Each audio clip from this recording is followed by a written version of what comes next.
सुप्रभात बच्चों, कैसे हैं आप सब। आशा करती हूँ आप सब स्वस्थ होंगे। आज हम हिंदी व्याकरण का पाठ 1 भाषा, लिपि और व्याकरण करने जा रहे हैं।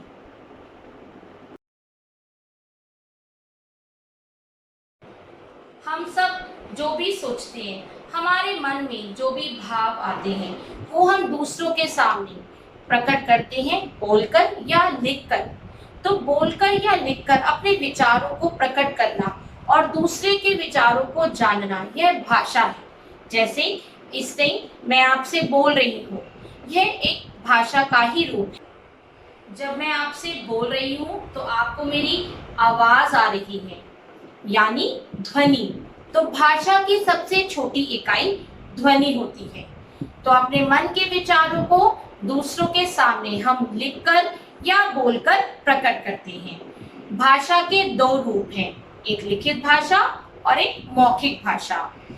जब हम अपने विचार लिखकर प्रकट करते हैं तो उसे लिखित भाषा कहते हैं, और जब हम अपने विचारों को बोलकर प्रकट करते हैं तो उसे मौखिक भाषा कहते हैं।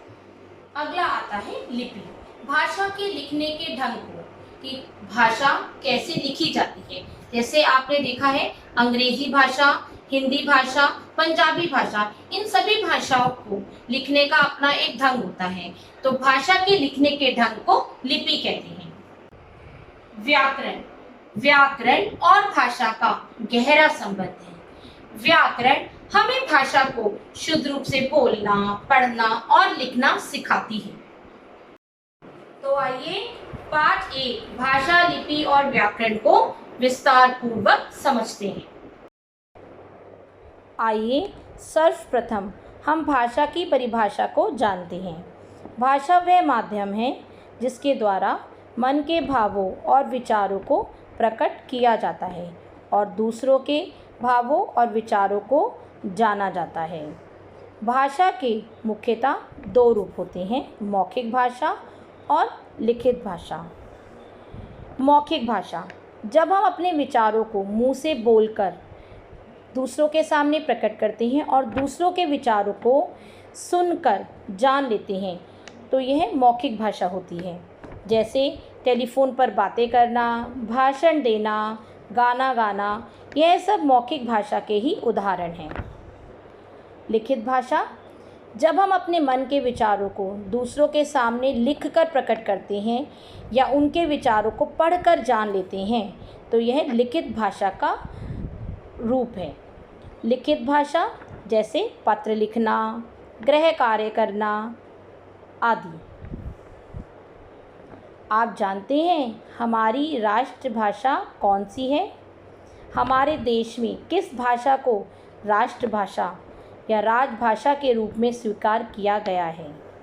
जी हाँ, हमारी राष्ट्रभाषा हिंदी है और हर वर्ष 14 सितंबर को हम हिंदी दिवस मनाते हैं।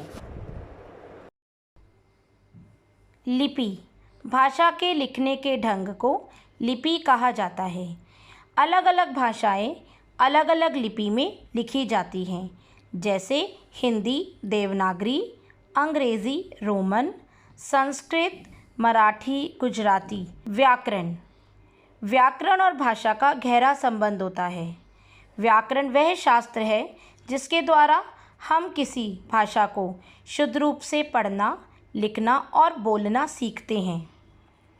जैसे खरगोश को काटकर गाजर खिलाओ, यह एक अशुद्ध वाक्य है। शुद्ध वाक्य, गाजर काटकर खरगोश को खिलाओ। इस तरह व्याकरण हमें भाषा का शुद्ध और अशुद्ध रूप का ज्ञान कराती है।